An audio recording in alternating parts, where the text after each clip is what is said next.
hello' everyone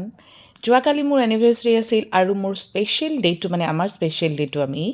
enjoy কৰিব নোৱাৰিলোঁ মোৰ অফিচ আছিল দিনত আৰু গধূলিকৈ এখন বিয়া আছিল চ' আজি মোৰ হাজবেণ্ডে আমাক লাঞ্চ কৰাবলৈ যাব আৰু মোৰ ফেভৰেট ফুড হ'ল অসমীয়া ফুড সেইবুলি মই অলপমান সাজি কাচি এনেকৈ ওলালোঁ আৰু এটা সৰুকৈ ভিডিঅ' ল'লোঁ কেনেকুৱানো লাগিছে চাবৰ কাৰণে নিজকে দেই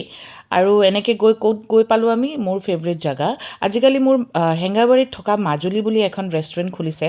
খুব সুন্দৰ খানা আৰু কোৱালিটি খানা পায় তাতে আপোনালোকেও যাব হেঙেৰাবাৰী ৰাস্তাটোতে আছে আমি তালৈ আহিলোঁ আৰু ছানডে' বুলি ইয়াতে স্পেচিয়েল কিছুমান মেনু এনেকৈ থাকে গৰৈ মাছ মাগুৰ মাছ এনেকৈ ধুনীয়াকৈ কিছুমান ৰেচিপি থাকে বেলেগ বেলেগ ধৰণৰ মাছ স্পেচিয়েল মাছবিলাক স্পেচিয়েল ছানডে' বিভিন্ন ধৰণৰ এনেকুৱা মাছ বনাই পিনে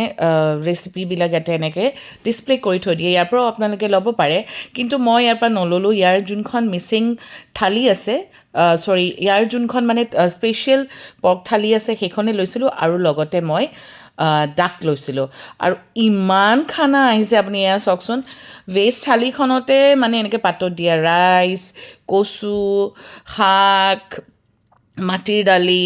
খাৰ চব্জি ইমান খানা